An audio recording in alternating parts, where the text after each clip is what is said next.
안녕하세요. 하나투자증권 한상입니다. 오늘 실적하고 반도체 빅테크 얘기 좀 드리려고 하는데 제가 찾아보니까 7월 초에 저희 채널을 통해 가지고 7월 말에 빅테크 실적이 나오면서 캐펙스가 상향이 되고 그거에 따라 필라델피아 반도체 지수의 EPS도 올라갈 거다. 그래서 주가가 그때부터 괜찮지 않겠냐는 얘기를 드렸는데 실제로 이 실적 발표가 나오고 나서부터 그런 현상이 나타나고 있어서 오늘 그것을 업데이트 드리려고 합니다. 사실 주가는 7월 말부터 8월 한 10일 언저가의 주가도 되게 강했고요. 그랬다가 지금 주가가 조정을 받은 상태고 그래서 7월 중순 말 정도 주가까지 현재 필라델피아 반도체 지수가 내려와 있는 상태입니다.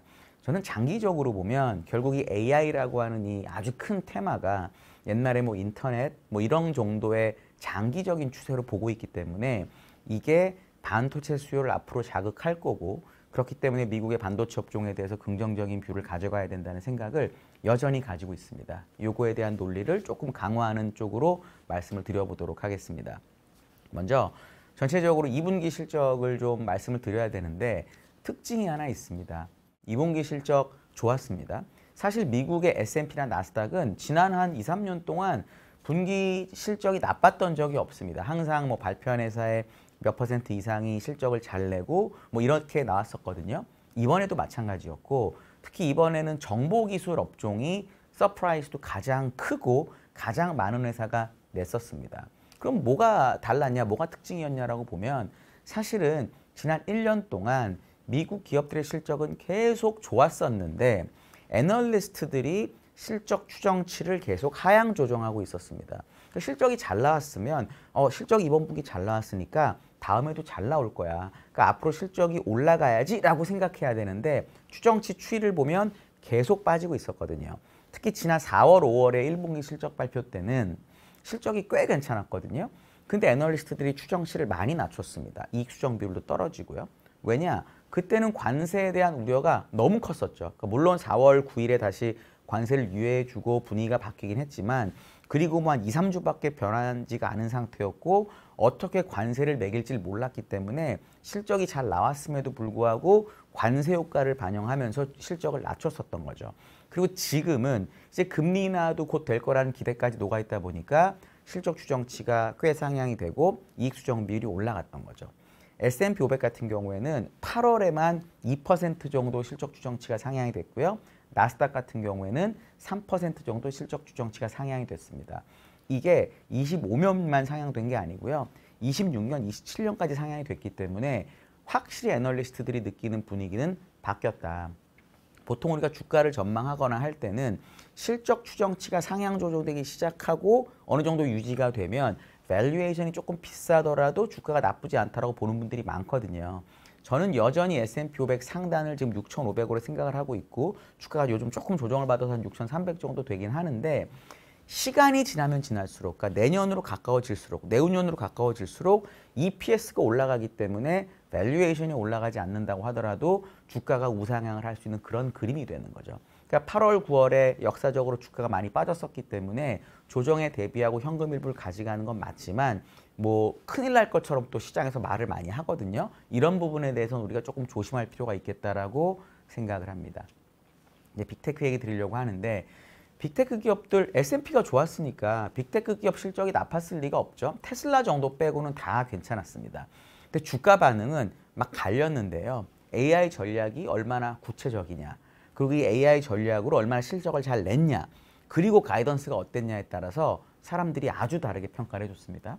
예를 들어서 마이크로소프트하고 알파벳 같은 경우에는 이 두 회사의 클라우드 쪽이 실적이 잘 나왔고 그리고 그 클라우드 실적이 잘 나온 이유가 AI를 많이 활용하고 그랬기 때문에 더더욱 고객들이 많이 썼다라는 식의 코멘트가 나오면서 아주 사람들이 긍정적으로 반응을 했고요. 메타 같은 경우에도 SNS나 유튜브나 등등등의 사업이 있잖아요. 여기에 AI가 접목이 되면서 사람들이 더 많이 SNS나 서비스를 활용하고 더 체류 시간을 길게 가져가기 때문에 좋다. 이렇게 얘기를 하면서 주가가 상당히 괜찮았었습니다. 그리고 이 세 회사들 같은 경우에는 AI가 자기 실적에 큰 도움이 된다라고 말을 했기 때문에 당연히 이어지는 논리적으로 귀결이 뭐냐. 우리 AI 앞으로도 많이 할 수밖에 없기 때문에 설비 투자를 왕창 늘려야 됩니다라고 얘기할 수밖에 없었던 거죠. 메타가 됐든 마이크로소프트가 됐든 알파벳이 됐든 뭐 심지어 아마존, 뭐 애플도 이번에 그렇게 얘기하긴 했는데 AI가 많이 도움이 되기 때문에 뭐 올해 캐펙스 또는 뭐 다음 분기 캐펙스 뭐를 많이 상향합니다라고 얘기를 했던 거죠. 예를 들어 알파벳 같은 경우에는 올해 원래 설비 투자 가이던스가 750억 달러였는데 단숨에 850억 달러로 올려버렸죠. 그러니까 그렇게 올리다 보니까 지난 분기에 그렇게 긍정적으로 말을 할 때는 아까 실적 추정치랑 똑같이 애널리스트들이 그래도 관세도 있고 문제가 있으니까 우리는 일단 좀 조심하게 숫자를 낼게 했던 사람들이 이번에는 정말 빠르게 최소한 2026년까지는 이 설비 투자 컨센서스를 올리고 있습니다. 예를 들어 마이크로소프트 같은 경우에는 설비 투자 컨센서스가 15%나 올라갔고요. 알파벳은 12%, 메타는 무려 27%, 그리고 아마존도 13%나 올라갔습니다. 2025년 이미 지났다고 치고요. 2026년만 보더라도 이 회사들의 합산 캐펙스가 4천억 달러 정도 되더라고요. 우리나라 돈 540조, 560조 이렇게 되는 거죠.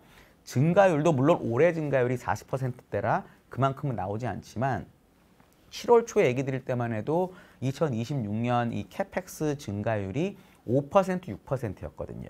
근데 이번에 4천억 달러로 상향 조정이 되면서 전체 증가율이 무려 15%까지 늘었습니다. 물론 이제 2027년은 애널리스트들이 또 여전히 보수적인 성향이 있어서 캐펙스가 4,080억 달러로 합산이 나오더라고요. 그러니까 내년이 4천억 달러니까 내후년이 4,080억이면 2%밖에 늘지 않는 거죠. 그럼 2년 후에는 별로 늘지 않으니까 벌써 꺾어야 된다. 전 이런 거는 맞지 않다고 봅니다. 왜냐하면 7월 초하고 지금도 이렇게 분위기가 바뀌었잖아요. 내후년이면 어떤 일이 벌어질지 아무도 모르는 그런 상황에서 내후년 캐펙스 증가율이 낮다는 이유만으로 고점을 논하는 거는 전 너무 이르다라고 판단하고 있습니다. 또 하나는 이제 8월 27일, 9월 4일에 엔비디아하고 브로드컴 실적 발표가 있습니다. 원래는 빅테크가 어느 정도 캐펙스를 하면 그게 이제 반도체 기업의 이익으로 연결이 되기 때문에 캐펙스가 나오고 실적 추정치가 바뀌는 게 사실 맞는데 엔비디아랑 브로드컴은 약간 되게 강한 기업들이잖아요. GPU를 거의 독점하고 ASIC에서 최고인 게 브로드컴이니까 이 회사들이 뭔가 실적을 잘 내고 다음 분기나 연간 가이던스를 잘 주게 되면 사람들은 거꾸로 그렇게 좋다는 얘기는 빅테크가 또 캐펙스를 더 많이 하는가 보다라고 생각할 수도 있는 거거든요. 그러니까 얘네들이 실적 발표를 하고 나면 다시 빅테크에도 선순환이 되는 그런 과정이 저는 충분히 가능하다라고 평가를 하고 있습니다. 그러면 빅테크의 캐펙스가 올라갔으니까 당연히 필라델피아 반도체 지수 EPS 올라가야 되잖아요. 실제로 올라갔습니다. 물론 이 필라델피아 반도체 지수의 EPS가 오름폭이 1%밖에 되지는 않아요. 근데 이게 포인트는 뭐냐면 원래 그 엔비디아랑 브로드컴은 실적 발표를 한 달 늦게 합니다. 그래서 1분기에서도 실적이 주로 4월 말 5월 초에 나오는데 얘네들은 5월 말 6월 초에 나왔습니다. 왜냐? 회계연도가 한 달씩 다르기 때문에 그래요. 그러니까 이번에도 이 두 회사가 실적을 아까 얘기 드린 것처럼 8월 말 9월 초에 발표를 합니다. 그렇기 때문에 원래는 그 5월 달에 실적 발표가 나오고 추정치가 상향이 되고 유지가 되다가 또 다음 실적 발표가 나오면 올라가고 이렇게 됩니다. 근데 이번에는 필라델피아 반도체 지수가 1%가 올랐다는 거는 아직 엔비디아나 브로드컴이 실적 발표를 하지 않았는데 1%가 올라간 거거든요. 그러니까 애널리스트들이 보기에는 이 회사들의 실적은 당연히 좋은 거고 그리고 캐펙스가 올라갔기 때문에 좀 더 올려도 된다라고 미리 평가를 했다라는 거죠. 저는 그런 차원에서 엔비디아나 브로드컴 실적 발표하기 전에 EPS가 상향된 거를 꽤 긍정적으로 평가를 하고 있습니다. 다만 1% 너무 적지 않아요? 이렇게 캐펙스 많이 늘렸는데 라고 당연히 물어보실 수 있습니다. 반도체 지수 안에 종목별로 조금 알아보니까 엔비디아나 브로드컴은 이미 올라가고 있습니다. 실적 나오기 전인데. 마이크론 같은 경우에도 최근에 요번 분기 가이던스를 좀 상향을 하면서 바로 EPS가 많이 올라갔습니다. 그럼 어떤 것 때문에 이렇게 EPS가 덜 올랐냐? 이게 장비주들 때문에 그렇더라고요. ASML 같은 경우 대표적으로 EPS가 무려 3% 넘게 하향 조정이 됐었거든요. 이게 왜 그런 거냐면 지금 이제 엔비디아나 브로드컴의 미세 공정 뭐 이런 걸로 지금 계속 가고 있는데 이 미세 공정의 제조를 거의 TSMC가 독점하다시피 하니까 누군가 독점한다는 얘기는 다른 쪽에서 경쟁적으로 캐파, 그러니까 용량을 막 늘리거나 할 수요가 별로 없는 거죠. 삼성전자는 이렇게 장이 좋았는데 최근에야 파운드리 수주를 좀 했었잖아요. 그러니까 투자자들이 생각하기에는 이거는 용량을 늘리는 이슈가 아니라 뭔가 그냥 옛날처럼 디램이든 낸드든 뭐 반도체를 만들어서 후공정을 열심히 처리하는 게 중요한가 보다. 그게 이제 코어스라고 하는 TSMC하고 연결이 되는 건데, 그러다 보니까 장비주들 실적 추정치도 안 올라가고 실적도 안 나왔던 거죠. 그랬기 때문에 전체적으로 우리가 보는 그런 반도체 기업들의 실적은 좋았었지만 장비주가 나빴기 때문에 필라델피아 반도체 지수의 EPS가 1%밖에 상향이 안 된 겁니다. 그럼 이제 우리가 장비주에 대해서 어떻게 생각해야 되는지를 고려해 보면, 삼성전자가 애플하고 테슬라로부터 이제 발주를 받았죠. 뭐 뉴스 나온 거니까 제가 당연히 얘기 드릴 수 있는 거고, 그러면 이제 삼성전자 입장에서는 그동안에 안 돌아가던 파운드리를 돌려야 되고, 그리고 뭐 장비가 됐든 뭐가 됐든 투자할 수 있는 거잖아요. 그럼 결국은 이제 파운드리는 이제 ASML의 EUV로 귀결이 될 가능성이 되게 높은데, ASML은 원래 실적을 매우 빨리 발표하는 편입니다. 그래서 이번에도 7월 중순에 발표를 했고, 그럼 다음에 발표하는 거는 10월 중순이 될 거예요. 그 사이에 이 삼성전자의 수주가 나왔기 때문에 저는 ASML이 10월 달 실적 발표를 하면서, 물론 실적이 바로 반영될 일은 없는데, 이 파운드리 업계가 조금 다변화가 되고 점점 발주가 나오는 거에 대해서 자신들의 장비에 어떤 영향을 미치는지에 대한 코멘트가 너무너무 듣고 싶습니다.